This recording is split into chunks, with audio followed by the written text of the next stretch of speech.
Hello learners, welcome back to my channel Aim for BHU. Today in this video I will discuss few MCQs based on business environment. So students, इस video series में हम daily 15 questions discuss कर रहे हैं and students as you all know that this series is a one topic one week MCQ series on business environment. So इस पूरे week हम business environment based MCQs को discuss करेंगे. And students, one important thing that I want to mention before starting the video is that कि इस series में मैंने कुछ ऐसे क्वेश्चंस भी इंक्लूड किए हैं जो MCOM एस्पायरेंट्स के लिए बहुत यूजफुल हैं, बिकॉज बिजनेस एनवायरनमेंट से MCOM एंट्रेंस में बहुत से क्वेश्चन पूछे जाते हैं स्टूडेंट्स, एंड इसीलिए MCOM के जो एस्पायरेंट्स हैं वो चाहे तो नोट्स बनाने के लिए भी यूज कर सकते हैं MCQs को. सो हर क्वेश्चन को एक्सप्लेन करने के साथ ही मैं आपको ये भी बता दूंगी कि कौन सा क्वेश्चन सिर्फ MCOM स्टूडेंट्स के लिए है. बस उन क्वेश्चंस को जो BCom के एस्पायरेंट्स हैं वो अटेम्प्ट ना करें, and rest of the questions are useful to everyone, आप सभी के लिए हैं. एंड स्टूडेंट्स, अब बहुत कम दिन बचे हैं, so my focus is on to solving more and more MCQs for you so that आपकी प्रैक्टिस अच्छी तरह से हो जाए. And students, as I strive to complete all the topics from the syllabus, I'll be surely covering more such topics. And if you haven't subscribed yet, subscribe right away. And again, before starting the video, I will suggest you the same thing that her question का answer मेरे बताने से पहले आप video को pause करके अपना response उस पर्टिकुलर क्वेश्चन के लिए नोट करिएगा, एंड देन वीडियो को प्ले करके ये चेक करिएगा कि आपके आंसर्स कितने सही हैं. इससे आपकी प्रैक्टिस भी हो जाएगी एंड इवैल्यूएशन भी हो जाएगा आपकी प्रिपरेशन का. So all the very best dear students, and again if you have any queries just drop them in the comment box. I will surely address your concern, and just to remind, through my channel I am here to help you cover your syllabus and guide you throughout your journey. So stay tuned to my channel for more such videos, and let's begin now. So the first question here we have today is question number 76. इस video series के part 5 में हमने question number 75 तक discuss कर लिया था. सो आज हम क्वेश्चन नंबर 76 से कंटिन्यू कर रहे हैं. इस क्वेश्चन में पूछ रहा है आपसे कि that globalisation can create problem for business because. So globalisation can create problem for business, इसमें से कौन सा ऐसा ऑप्शन है जो इस बात को जो है जस्टिफाई करता है या फिर इस स्टेटमेंट को कंप्लीट करेगा. ठीक है, तो यहाँ पे हमारे जो ऑप्शंस हैं वो है A, it can result in more competition, B, it increases vulnerability to political risk and uncertainty when operating abroad, C, it means that they can increase price, D, all the options are correct. C, देखिए यहाँ पे जो option number C है students, ये जो है ना globalisation की वजह से क्रिएटेड प्रॉब्लम कहीं से भी नहीं है, तो यानी C हमारा ऑप्शन नहीं हो सकता, और इसकी वजह से D भी एलिमिनेट हो जाता है ऑटोमेटिकली कि all the options are correct. तो C क्योंकि करेक्ट नहीं है तो D भी जो है एलिमिनेट होता है. यहाँ पे हमारे जो दो ऑप्शंस हैं जिनमें एक्चुअली प्रॉब्लम की तरह दिख रहे हैं, it can result in more competition A, and B, it increases vulnerability to political risk and uncertainty when operating abroad. ये दोनों ही सही हैं, बट इसमें से प्रॉब्लम जो है ना बिजनेस के लिए जो मोर जेन्युइन या मोर अप्रोप्रिएट आप कह सकते हैं वो कौन सी है, it can result in more competition. Globalisation की वजह से जो प्राइम प्रॉब्लम जो क्रिएट होती है ना, प्राइम डिसएडवांटेज जिसको हम काउंट करते हैं, वो हमेशा मोर कंपटीशन से रिलेटेड होती है. कंपटीशन का बहुत ज़्यादा बढ़ जाना भी बिजनेस के लिए जो है इट क्रिएट्स प्रॉब्लम. ठीक है, तो यहाँ पे आपका जो ए ऑप्शन है ये करेक्ट है, इसे मार्क कर लीजिए. And next we have question number 77. इसमें पूछ रहा है कि an environment which is increasingly complex and turbulent displays. ठीक है, तो यहाँ पे आपके ऐसी एनवायरनमेंट आपसे पूछ रहा है basically which is increasingly complex, यानी ऑलरेडी वो कॉम्प्लेक्स है and that complexity is increasing, and turbulent displays. ठीक है, तो ये सारी चीज़ें हैं complex and turbulent, this displays what. तो यहाँ पे आपके जो ऑप्शन है वो देख लेते हैं हम students. A says more orderly competition, B says more predictable demand, C says a reduced risk of product of solutions, या D says increase speed of innovation. So students, यहाँ पे जो आपका मोस्ट अप्रोप्रिएट ऑप्शन है वो है increase speed of innovation. सो अगर किसी इन्वायरमेंट में आप देखेंगे कि इंक्रीजिंगली वहाँ पे जो है कॉम्प्लेक्सिटीज़ हमेशा बढ़ती रहती हैं और टर्बुलेंट्स भी रहते हैं, तो ये क्या डिस्प्ले करता है, यहाँ पे स्पीड ऑफ इनोवेशन उस पर्टिकुलर इन्वायरमेंट की बहुत ज़्यादा होगी, तभी ऐसा हो सकता है. तो यहाँ पे आपका ये जो करेक्ट ऑप्शन होगा वो डी ऑप्शन होगा, इसे मार्क कर लीजिएगा students. And next we have question number 78. इसमें पूछा है कि which of the following is not a business opportunity generated by globalization. So इसमें से जितने भी ऑप्शन है स्टूडेंट्स, आपको ये बताना है कि इसमें से कौन सी ऐसी बिजनेस अपॉर्चुनिटी है जो ग्लोबलाइजेशन से जनरेट नहीं होती है. ठीक है, नॉट अ बिजनेस अपॉर्चुनिटी. ठीक है, तो यहाँ पे जितने भी ऑप्शन हैं देख लेते हैं कि इसमें से कौन सा ऐसा ऑप्शन है which is not a business opportunity. A says access to low cost labor. ठीक है, B says cheap international transport, C says currency crisis, या D says less stringent regulations of the business environment. So यहाँ पे आपका जो एक ऐसी option जो कि बिजनेस अपॉर्चुनिटी नहीं है, ठीक है, generated by globalisation, is that it's currency crisis. तो यहाँ पे आपका जो ऑप्शन नंबर C है ये करेक्ट होगा स्टूडेंट्स, इसे मार्क कर लीजिए. Next we have question number 79, इसमें पूछ रहा है कि exploring the strategic implication of global warming is best described as. So अगर आप जितनी भी स्ट्रैटेजिक इम्प्लीकेशंस होते हैं ग्लोबल वार्मिंग के, अगर आप उसको एक्सप्लोर करेंगे तो it can be best described as what. ठीक है, तो यहाँ पे जो डैश है इसे आपको फिलअप करना है। A says an external environment analysis, B says scenario planning, C says futures forecasting, या D says a PESTEL analysis. तो यहाँ पे जो आपका मोस्ट अप्रोप्रिएट ऑप्शन है स्टूडेंट्स ये है सिनेरियो प्लानिंग। सो अगर आप स्ट्रेटजिक इम्प्लीकेशंस को जो है एक्सप्लोर कर रहे हैं जितनी भी ग्लोबल वार्मिंग से रिलेटेड हैं तो वो सिनेरियो प्लानिंग के अंडर में आएगा स्टूडेंट्स। यहाँ पे से मार्क कर सकते हैं आप, बी ऑप्शन करेक्ट है। Moving on to the next question, we have question number 80, इसमें पूछ रहा है कि PESTEL is an analytic tool which helps to undertake what. So ये पेस्टल के बारे में यहाँ पे एक क्वेश्चन है that it is an analytical tool which helps to undertake. ठीक है, तो यहाँ पे आपको इस स्टेटमेंट को बेसिकली कंप्लीट करना है।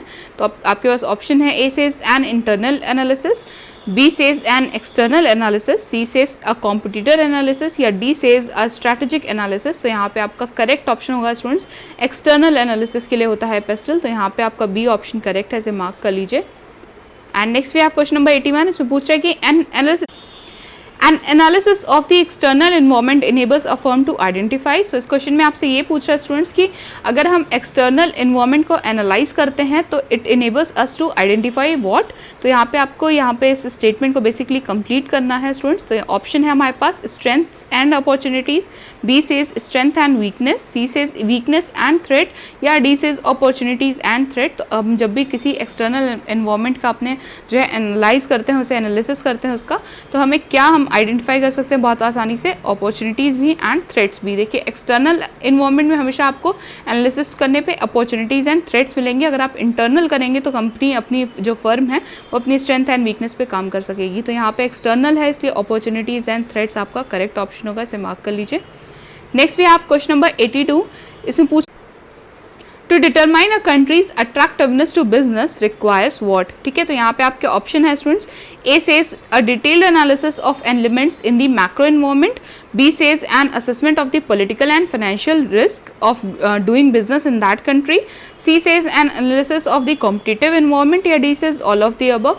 सो स्टूडेंट्स मैं आपको पहले भी कह चुकी हूँ कि जब भी किसी ऑप्शन में ऑल ऑफ द अबव होता है तो वहाँ पे सबसे पहले यही देखा कीजिए कि अगर मैं सारे ऑप्शंस को मार्क करने की कोशिश करूँ यानी ए, बी और सी को, तो क्या वो सही होगा या नहीं। क्योंकि ऑल ऑफ द अबव के जितने भी ऑप्शन वाले क्वेश्चन होते हैं बेसिकली 90% क्वेश्चंस में ये केस रहता है कि वहाँ पे यही ऑप्शन करेक्ट होता है all of the above. But students ये बात याद रखिएगा कि सिर्फ 90% केसेस में 10% केसेस में ये ऐसा नहीं होता है। अभी ही ऊपर के आपके क्वेश्चन में हम देख रहे थे, वहाँ पे लिखा था कि all the options are correct, but मैंने आपको बताया कि सी को आप एलिमिनेट कीजिए, इसकी वजह से डी भी एलिमिनेट हो रहा है। तो इस तरह से हमेशा सबसे पहले ऑल ऑफ द अबव वाले जितने भी ऑप्शन आपको मिल रहे हैं जिस भी क्वेश्चन में, तो हमेशा चेक किया कीजिए कि बाकी के ऑप्शंस जो हैं वो कितने रेलेवेंट हैं। ठीक है, क्योंकि 90% केसेस में क्या होता है all of the above he correct option होता है। ये मैं आपको सिर्फ एक ट्रिक बता रही हूँ, बट स्टूडेंट्स बहुत सोच समझ के अप्लाई किया कीजिए हर एक चीज़ जो भी मैं बताती हूँ आपको। ठीक है, क्योंकि कौन से क्वेश्चन में कहाँ पे क्या चीज़ आपको मिल रही है एग्जाम में वो कोई भी प्रिडिक्ट नहीं कर सकता कि कौन सा क्वेश्चन आएगा। बट हाँ, मैं ये आपको ज़रूर बता सकती हूँ कि ऑल ऑफ द अबव के इस केसेस में मोस्टली ऐसा देखा गया है कि ऑल ऑफ द अबव वाला ऑप्शन करेक्ट होता है। बट सबसे पहले जब आपको ये दिख जाए ऑप्शन तो आप पहले ए, बी, सी, मोस्टली डी में होगा अगर ऑल ऑफ द अबव, तो आप सबसे पहले ए, बी और सी को चेक कीजिए कि ये कितने रिलेवेंट हैं। तो यहाँ पे जैसे इस क्वेश्चन में है कि कंट्रीज़ की किसी भी कंट्री की अट्रैक्टिवनेस चेक करने के लिए अगर आपको डिटरमाइन करनी है रिलेटिंग टू बिजनेस, ठीक है, इसके लिए हम क्या रिक्वायर होता है, हमें क्या रिक्वायरमेंट्स होती हैं। तो अगर हम डिटेल एनालिसिस कर रहे हैं of every element present in the macro environment तो ये भी हेल्पफुल होगा। एंड बी में है कि N assessment of the political and financial risk of doing business in that country. Of course किसी भी कंट्री से अगर आप बिजनेस करने की कोशिश करते हैं, किसी भी तरह का ट्रेड करने की कोशिश करते हैं, तो हमेशा वहाँ की जो पॉलिटिकल एंड फाइनेंशियल रिस्क है उसकी असेसमेंट ज़रूर की जाती है। एंड नेक्स्ट इज कि N analysis of the competitive environment. Of course किसी भी जगह के बिजनेस से जब आप एसोसिएट होने की कोशिश करते हैं, किसी कंट्री से ट्रेड करने की कोशिश करते हैं, तो वहाँ के जो कॉम्पिटिटिव एनवायरनमेंट है उसको एक बार ज़रूर एनालाइज किया जाता है। तो यहाँ पे आपके तीनों ही ऑप्शंस करेक्ट हैं स्टूडेंट्स, इसलिए ऑल ऑफ द अबव वाला ही ऑप्शन करेक्ट है यहाँ पे। ठीक है, 90% वाले केसेस में फॉल करता है यानी ये क्वेश्चन। बट हाँ, 10% के क्वेश्चन में ऐसा नहीं होता स्टूडेंट्स कि ऑल ऑफ द अबव सही हो। तो बहुत ध्यान से इस बात को मेरी बिल्कुल याद रखिएगा कि it can B and it can not be, दोनों ही हो सकता है, ठीक है। तो ऑल ऑफ द अबव के लिए मैं हमेशा यही कहूँगी आपको कि पहले अगर आपको ये ऑप्शन दिख जाता है तो सबसे पहले ए बी सी तीनों को एनालाइज कीजिए, तीनों अगर रेलेवेंट लगे तो ही इसे टिक कीजिएगा, ठीक है, तभी ये सही भी होगा। नेक्स्ट भी आप क्वेश्चन नंबर 83 इसमें पूछ रहा है कि सेकेंडरी स्क्रीनिंग इन्वॉल्व्स, ठीक है, तो सेकेंडरी स्क्रीनिंग में क्या जो है इन्वॉल्व होता है ये पूछ रहा है आपसे। तो A says an external environmental analysis, B says risk analysis, C says an external environment analysis and risk analysis both, ठीक है, D says a competitor analysis. So जो सेकेंडरी स्क्रीनिंग होती है स्टूडेंट्स, इसमें एक्सटर्नल एनवायरमेंट का analysis and risk analysis ये दोनों ही involve होते हैं। तो अगर आप सेकेंडरी स्क्रीनिंग कर रहे हैं तो you will be analysing risk as well as the external environment, तो यहाँ पे आपका सी ऑप्शन करेक्ट है, इसे मार्क कर लीजिए। नेक्स्ट भी आप क्वेश्चन नंबर 84 इसमें पूछ रहे हैं कि the home location of the most of the world's largest multinational companies is. So अगर किसी भी आप एमएनसी को देखें, most of the world's MNCs जितनी भी हैं, वर्ल्ड्स लार्ज एमएनसीज, इनके जो होम लोकेशन होती है वो कहाँ पे है, पूछ रहा है आपसे।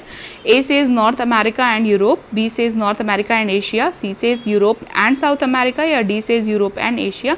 सो स्टूडेंट्स जितनी भी एमएनसीज हैं, जितनी भी लार्ज एमएनसीज हैं वर्ल्ड में, वो मोस्टली उनकी जो होम लोकेशंस होती हैं, यानी वो कंपनी ओरिजिनली कहाँ की है, वो नॉर्थ अमेरिका या यूरोप की कंपनीज होती हैं स्टूडेंट्स। तो यहाँ पे आपका ये जो करेक्ट ऑप्शन है ना वो ए है, ठीक है, इसे मार्क कर लीजिएगा। Next we have question number 85, इसमें पूछा है कि मल्टीनेशनल कॉर्पोरेशंस, ठीक है, तो आपको इस स्टेटमेंट को बेसिकली जो है कंप्लीट करना है किसी भी ऑप्शन को यूज़ करके। Always produce primary goods, B says always produce manufactured goods, C says always produce service, या डी मे प्रोड्यूस प्राइमरी और मैन्युफैक्चर्ड गुड्स।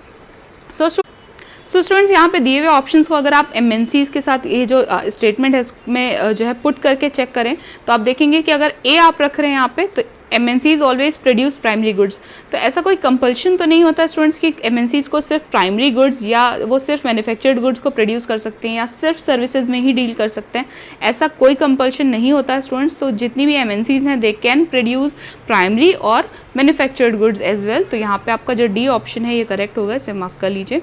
एमएनसीज में प्रोड्यूस प्राइमरी और मैन्युफैक्चर्ड गुड्स, दोनों ही कर सकते हैं, कोई कंपल्शन नहीं होता कि प्राइमरी या मैन्युफैक्चर्ड गुड्स में ही वो डील कर सकते हैं या सिर्फ सर्विसेज ही प्रोवाइड कर सकते हैं, ठीक है।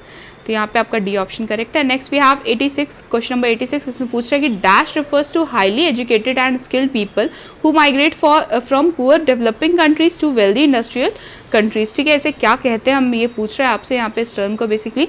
A says direct investment, B says portfolio investment, C says brain drain, या डी सेज ट्रांसफर प्राइसिंग। तो यहाँ पे ऑप्शन पढ़ते ही क्लियर हो जाता है स्टूडेंट्स, ये है ब्रेन ड्रेन, जितने भी अदर ऑप्शन है वो तो बिल्कुल भी रेलिवेंट भी नहीं है, ठीक है। तो ब्रेन ड्रेन वैसे भी इस टर्म से आई थिंक आप सभी लोग जो है फेमिलियर होंगे, that it refers to highly educated and skilled people who migrate from poor developing countries to wealthy industrial countries. तो यहाँ पे आपका बी ऑप्शन करेक्ट है, सी ऑप्शन करेक्ट है, सॉरी, ठीक है, तो इसे मार्क कर लीजिएगा। And next we have question number 87, इसमें पूछ रहा है कि an attribute that doesn't contribute to Porter's diamond model is. So जो पोर्टर का डायमंड मॉडल है उसमें ऐसा कौन सा ऐसा एट्रीब्यूट है जो इन ऑप्शंस में है that doesn't contribute to it, ठीक है। तो यहाँ पे जितने भी ऑप्शंस हैं आपके उसमें दे रखा है हमें। A says government, B says organize trade unions, C says demand conditions, या डी सेज फैक्टर कंडीशंस। तो जितनी भी जो ऑर्गेनाइज ट्रेड यूनियंस है ना, ये वाला factor it doesn't contributes to Porter's diamond model. तो यहाँ पे आपका बी ऑप्शन करेक्ट है स्टूडेंट्स, इसे मार्क कर लीजिए। Next we have question number 88, इसमें पूछ रहा है कि identify a factor that doesn't play an important role in attracting FDI. So ऐसा कौन सा इसमें से ऑप्शन ऐसा है स्टूडेंट्स, ऐसा कौन सा ये फैक्टर है आपसे पूछ रहा है that doesn't play an important role in attracting FDI, ठीक है। तो A says laws rules and regulations, B says language, C says cost of resources, D says administrative procedure and efficiency. So students अभी तक आपको बिल्कुल clear हो गया होगा ऑप्शन पढ़ते के साथ ही, क्योंकि कभी भी एफडीआई के केस में लॉज, रेगुलेशंस एंड रूल्स बहुत इंपॉर्टेंट रोल प्ले करते हैं, तो ये फैक्टर तो ऑब्वियसली होना ही चाहिए। कॉस्ट ऑफ रिसोर्सेज भी जो है अफेक्ट करती हैं एफडीआई डिसीजंस को, and administrative procedures and efficiency का भी बहुत अच्छा रोल होता है, लेकिन लैंग्वेज का यहाँ पे कोई रोल नहीं होता students. Language never plays an important role in attracting FDI. तो यहाँ पे आपका जो करेक्ट ऑप्शन होगा वो है बी लैंग्वेज। तो यहाँ पे आप मार्क कर सकते हैं इसे, ये करेक्ट है। And next we have question number the country that attracted the largest FDI inflow is dash. तो यहाँ पे आपको इस डैश को फिलअप करना है स्टूडेंट्स। यहाँ पे पूछ रहा है आपसे कि which is that country which attracted the largest FDI inflow. तो यहाँ पे ऑप्शंस हैं आपके पास, A India, B USA, C China या D ब्राज़ील। तो स्टूडेंट्स यहाँ पे आपका जो करेक्ट ऑप्शन है वो है चाइना। सो आपका सी ऑप्शन यहाँ करेक्ट है, इसे मार्क कर लीजिएगा। एंड ऐसा क्यों है, FDI सबसे ज़्यादा चाइना में क्यों है, क्योंकि बहुत सारे जो है कंपनीज़ ने अपने जो है प्रोड्यूसिंग प्लांट्स वहाँ पे बना रखे थे, प्रोडक्शन हब है चाइना, ठीक है, because it offers very cheap labour. तो यहाँ पे इस तरह से FDI बहुत ज़्यादा चाइना के पास चला गया था, ठीक है, which is now shifting because of this corona situation. And next we have question number 90, the last question for today. इसमें पूछ रहा है कि General Electric follows dash as its international operational strategy, ठीक है। तो यहाँ पे आपसे देखिए ये केस स्टडी की तरह ये क्वेश्चन है। तो जनरल इलेक्ट्रिक के बारे में पूछ रहा है that it follows as its international operational strategy. आपको इस गैप को फिलअप करना है यूजिंग दीज ऑप्शंस। तो यहाँ पे A says global, B says international, C says transnational या D सेज नन ऑफ दीज। तो यहाँ पे आपका जो करेक्ट ऑप्शन होगा वो है स्टूडेंट्स ट्रांसनेशनल, ठीक है, C को मार्क कर सकते हैं आप, ये करेक्ट है। And this is all for today. I hope the questions were clear to you students, and as I upload videos daily and there are many more videos to come, so subscribe now if you haven't subscribed yet, and please convey your doubts in the comment box or through email. You can find my mail ID in the description box, and stay tuned to my channel। और अगर आपको BHU BCom entrance से related किसी भी topic में कोई भी confusion है तो mention that in the comment box, I will include them as well। and stay home, stay safe, please like the video, share it with your friends, subscribe to my channel, and do not forget to hit the bell icon so you never miss any update from my channel। Happy learning students।